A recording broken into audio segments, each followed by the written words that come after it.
Okey, jom kita terus bermula. Selamat datang ke sesi kupasan kita kali ini. Hari ini kita akan merungkai satu konsep yang saya rasa sangat menarik dalam dunia kaunseling penagihan, iaitu Motivational Enhancement Therapy atau kita panggil MET.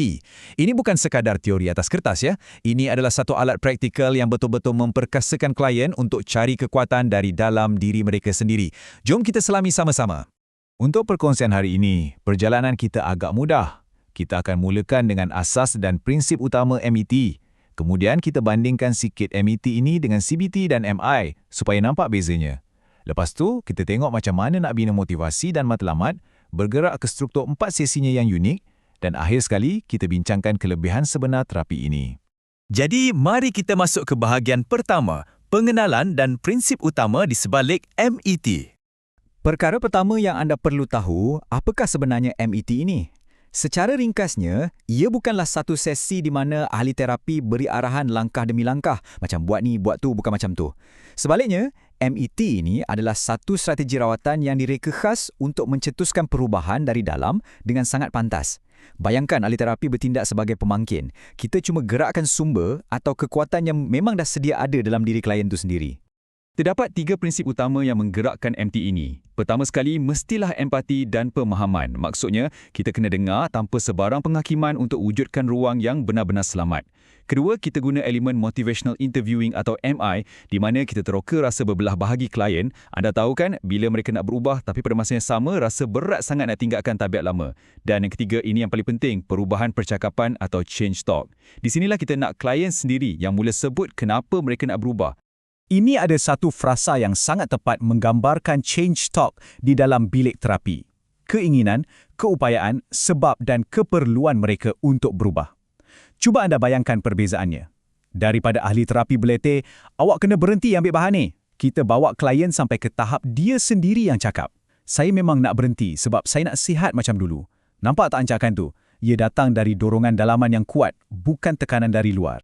Baiklah, sekarang kita beralih ke bahagian kedua. Mari kita bandingkan MET dengan 2 terapi lain yang anda pasti dah biasa dengar, CBT dan MI. Kadang-kadang, cara terbaik nak faham sesuatu adalah dengan melihat perbezaannya, kan? Kita mula dengan persamaannya dulu. Pada fasa awal rawatan, MET dan terapi tingkah laku kognitif atau CBT ini ada titik persamaan. Kedua-duanya akan ajak klien meneroka apa untung dan rugi kalau mereka terus menagih.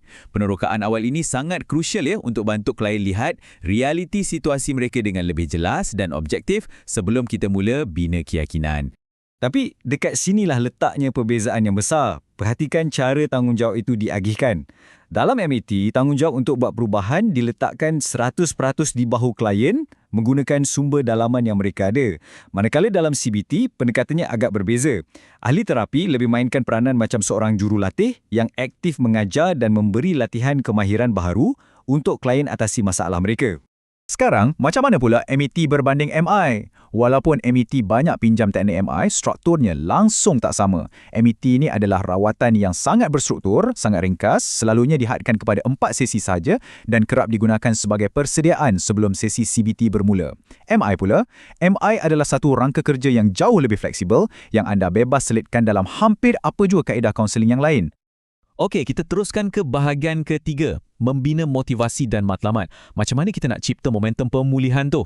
Benda pertama adalah keberkesanan kendiri atau self-efficacy. Ini sangat berkuasa tau. Sebagai ahli terapi, kita tak payah nak cipta sifat yang baru untuk klien. Kita cuma perlu bimbing mereka untuk gali balik kejayaan mereka di masa lalu. Contohnya, kita boleh tanya, ingat tak masa awak berjaya harungi fasa tukar kerja yang sangat stres tahun lepas tanpa mengalah? Bila klien ingat balik kejayaan tu, ia automatik akan bina keyakinan bahawa mereka sebenarnya mampu nak atasi isu ketagihan ini. Selepas keyakinan itu ada, kita masuk bab penetapan matlamat.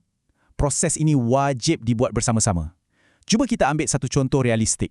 Katakanlah kita ada seorang klien bernama Ahmad. Ahmad sangat teringin nak perbaiki hubungan dengan anak perempuan dia. Jadi, matlamat yang kita tetapkan bersama mungkin berbunyi, saya nak kekal bebas dari bahan terlarang hujung minggu ni, supaya saya boleh bawa anak saya pergi taman. Nampak tak? Matlamat ini sangat peribadi, realistik dan paling penting, ia selari dengan apa yang Ahmad betul-betul hargai dalam hidupnya. Bila kita gabungkan keyakinan diri, Dengan matlamat yang bermakna, macam contoh Ahmad tadi, ia akan bawa kita ke satu fasa yang sangat penting, membina komitmen. Bila klien dah betul-betul jelas tentang mengapa mereka nak berubah, macam Ahmad demi anaknya tadi, tugas kita adalah bantu merangka langkah-langkah yang konkret supaya matlamat tu betul-betul jadi kenyataan. Ini ibarat fasa di mana kita kunci komitmen mereka untuk bertindak. Masuk ke bahagian keempat, kita akan tengok struktur 4 sesi MET. Inilah panduan praktikal pelaksanaannya. Anda kena tahu yang MET ini bergerak dengan sangat pantas ke hadapan. Bayangkan, kebiasaannya kita hanya perlukan 4 sesi sahaja untuk ubah trajektori hidup seseorang. Sesi pertama, kita terus buat penilaian awal dan berikan maklum balas secara objektif. Dari situ, kita cipta plan perubahan bersama. Sesi seterusnya difokuskan sepenuhnya untuk kekalkan momentum proses ini. Dan pada sesi terakhir, kita akan sahkan kemajuan klien. Kita raikan kejayaan mereka tak kira betapa kecil pun pencapaian tu. Nampak tak betapa fokus dan terarahnya proses ini? Dan akhirnya, kita sampai ke bahagian kelima, kelebihan terapi MET dan nilai klinikal yang dibawanya. Jadi, apa sebenarnya kelebihan utama MET ini? Pertamanya, sudah tentu ia secara langsung dan pantas menambah baik motivasi intrinsik klien. Kedua, pendekatan ini sangat berpusatkan klien. Ia betul-betul menghormati apa jua nilai yang mereka pegang.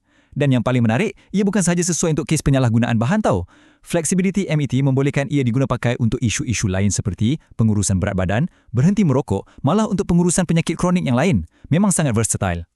Baiklah, sebelum kita berpisah, saya nak tinggalkan anda dengan satu persoalan untuk difikirkan. Bagaimanakah anda boleh aplikasikan pendekatan empati yang berpusatkan klien ini untuk memperkasakan perubahan yang bermakna dalam amalan anda sendiri?